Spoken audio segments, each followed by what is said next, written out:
Hi, good evening, everybody, and welcome to this rural development workshop. This is a rezoning. This is a continuation of one we took up earlier. It's a targeted rezoning, I believe. So let me turn it over to Dr. Jenkins. Dr. Jenkins? Thank you, Chairman. That actually covers it. We will start off immediately with Dr. McGowan and her team. Thank you. Good evening. This evening I have Renata Parapche, our Senior Administrator in Student Enrollment, who will be presenting with me. We bring a targeted rezoning with two proposals on uniting the Watermark subdivision into one of the relief elementary schools opening in 2019, 25E SW4 and 49E W4. This school year, the students are zoned for Independence Elementary. Next year, the students are split between the two relief schools. Therefore, the impacted elementary schools are 25 ESW4 and 49 EW4. The targeted rezoning for the Watermark area, if approved, will commence in August of 2019. The timeline, the OCPS uses the terms technical, targeted, and relief school rezonings to indicate the scope of the rezoning. Tonight is a targeted rezoning, which is referring to a selected area that's being recommended to be moved, and we have students involved. All of our rezonings, whether they're technical, targeted, or relief school, follow School Board Policy JC. For this rezoning, our timeline is as you see on the screen. Our community meeting was held September 10th. Tonight is our rural development workshop, and our public hearing is October 23rd.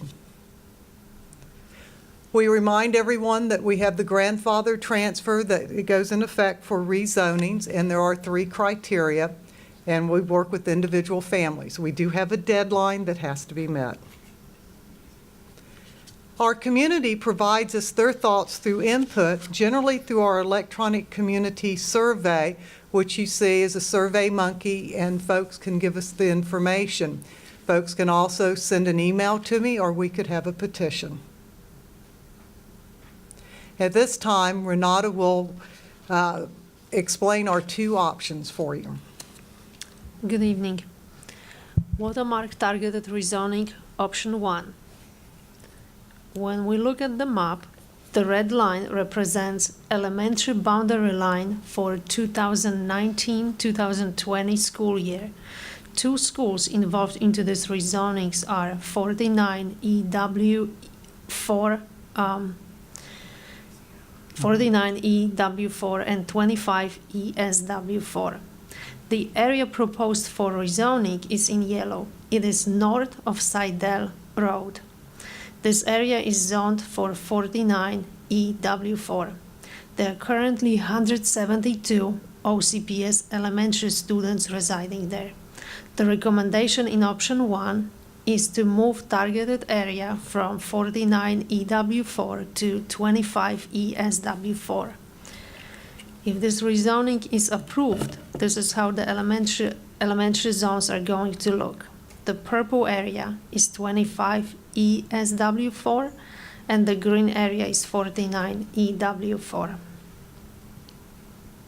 And Watermark targeted rezoning option 2, the area we're proposing to rezone is south of Seidel Road.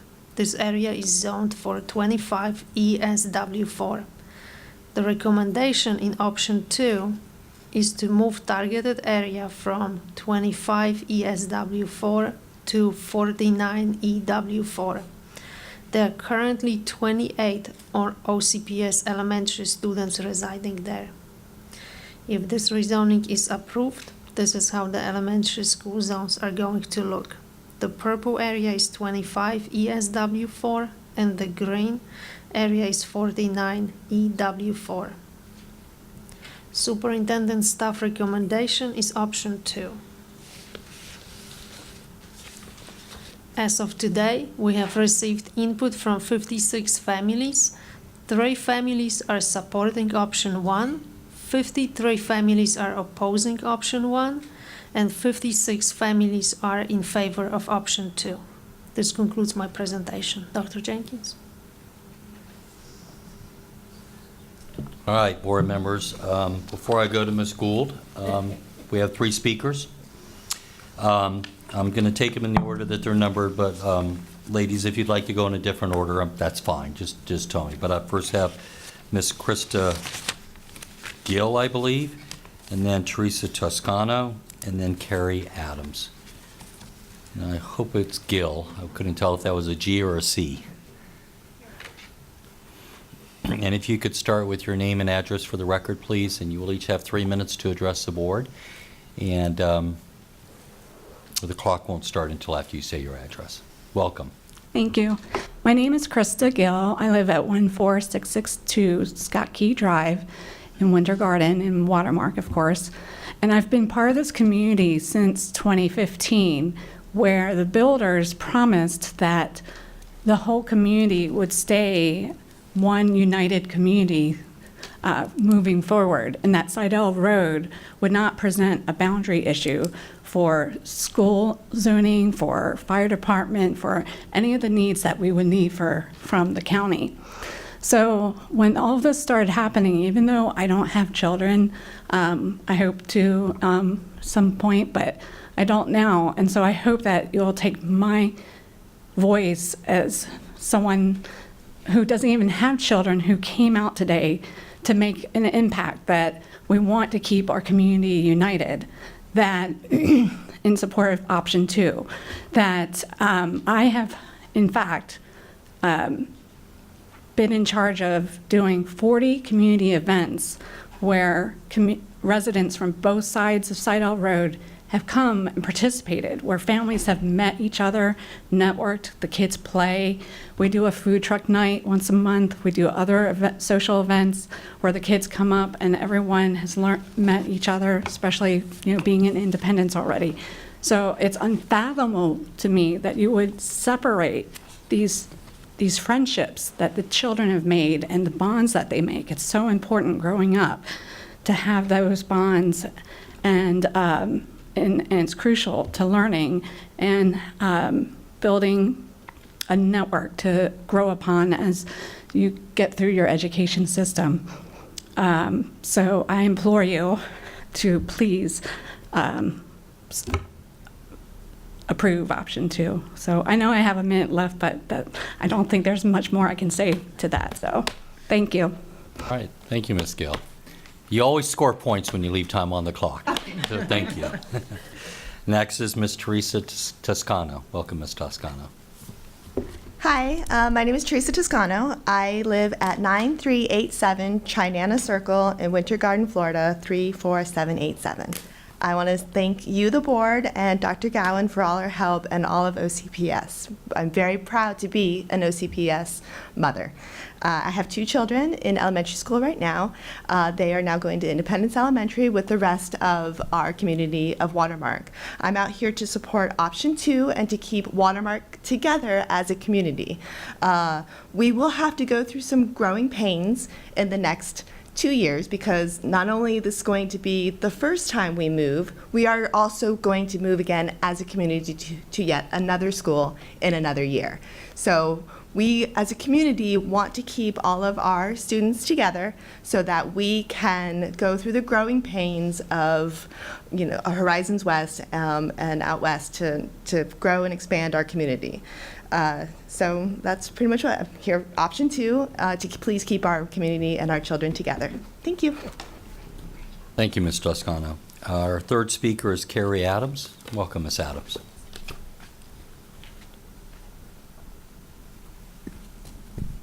Hi, my name is Carrie Adams. My address is 9303 Trinana Circle, Winter Garden, Florida. I feel like I'm a broken record up here. You guys have seen me a few times now.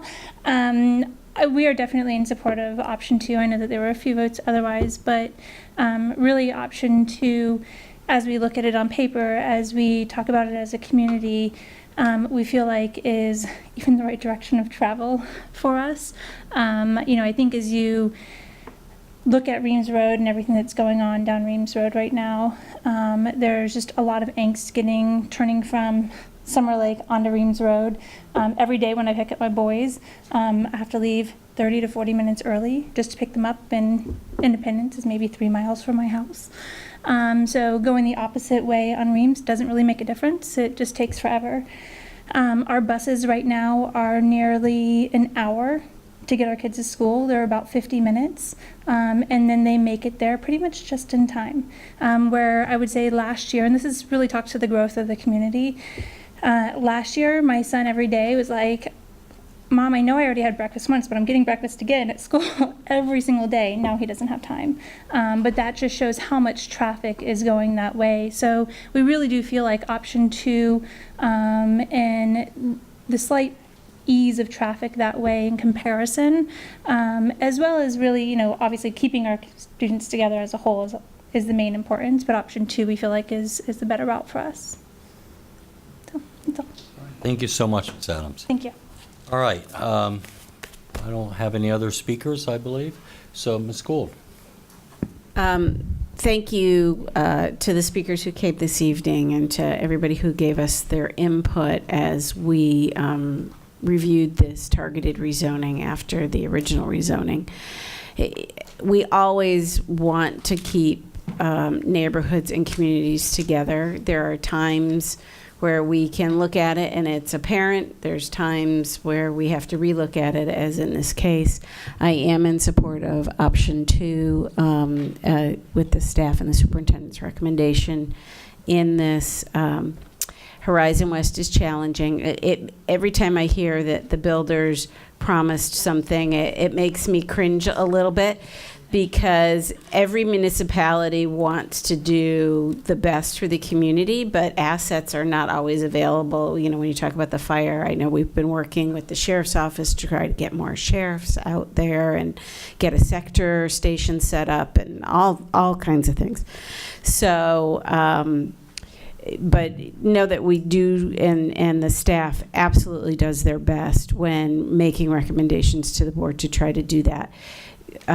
This is one of those hinge areas that is going to pivot probably a couple of times just because of the direction of the growth. And we never really know where those pivots are going to go. It just depends on which communities pop up first in that a massive plan of Horizon West.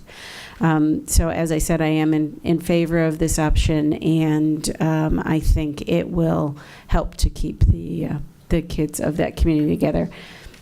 Sidell Road looked obvious, but when you look at the way the community behaves, it does make sense. Before I go, thank you, Ms. Gould, and thank you for your work on this issue.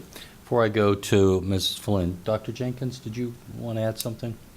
I did. Thank you, Chairman. Actually, Ms. Gould covered it. I think it's important because I don't need these wonderful mothers that were here or anyone else in the community to think that our support is based on what a developer may have promised. That's totally inappropriate. No developer can promise what school a particular development and growing development will be zoned to, so I want that message to be loud and clear. Certainly we have the issues that are appropriate to help influence that decision, but please tell all your friends a developer does not have the ability to promise to a community that they will be zoned for a particular school. And in most instances, I would submit to you they know that. Maybe it's a matter of sales, but we will certainly be happy to have any of our planning folks to help go over with them how we actually zone schools. But tell anybody who asks you, a developer has no authority to promise that a community is going to be kept together. Just wanted to make that clear. Thank you. Ms. Flynn. Thank you, Mr. Chair, and thank you, Ms. Gould, because I know that I was smiling so big when I came in because it's not a rezoning in my district. It's sort of the equivalent of waterboarding for a school board member. So I appreciate that you've come to a resolution that is the most satisfying for most of your constituents there. So good work on that. And I wanted to also repeat, I was the recipient of parents in my district who had been told by the developer, the builder, the realtor that they were going to attend a certain school, and that just wasn't the case. And I still have the lash marks on my back for that, and it's just really not fair to the school board because they don't the developers might think it's close by, but they don't realize, or maybe they do, I don't know, but all the dynamics and the factors that go into determining those proposed lines. And I live in the Waterford Lakes area, and if you know, 30 years ago, that was like what you all are in now. And communities that were all in the same school eventually broke off because we had relief. And the infill between that school, this community, and that community, it's like they're worlds apart now because we're separated by buildings and commercial development and other development. So things do change. It's very hard, though, as a resident to experience that. And I understand because, again, I was in Waterford. I was one of the first houses out there. And to see that growth come and add on, it's very distressful. But now being on this side, I understand why taking those factors into account in our zonings don't automatically translate into what a community might expect. Is that making sense? I mean, there's both sides. So we probably need to be more sensitive to that as well and be able to communicate that with our communities too. I don't know if you've had a chance yet to see our town hall meet. I think you were in attendance, but that video explains so much of how we build and design schools. Ms. Gould and I co-hosted it. Feedback that I've received from parents who watched it was very positive in that they understood the process more, that they could see that we have a plan and the challenges that go into citing those schools. So I would recommend viewing it and maybe sharing it at a SAC meeting. So as I go off the board, those would be my comments as far as, because there's so many more zonings to come from District 2 rezonings, and that's what I recommend, is that you really just look at all those factors, which we do. Thank you. Good points. Mrs. Gordon.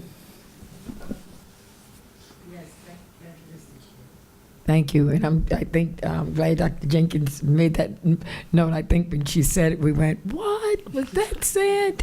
That's what said. How could he do that? The bill. They want to sell their homes, and just like we have no jurisdiction on what they do and when they build and how they build.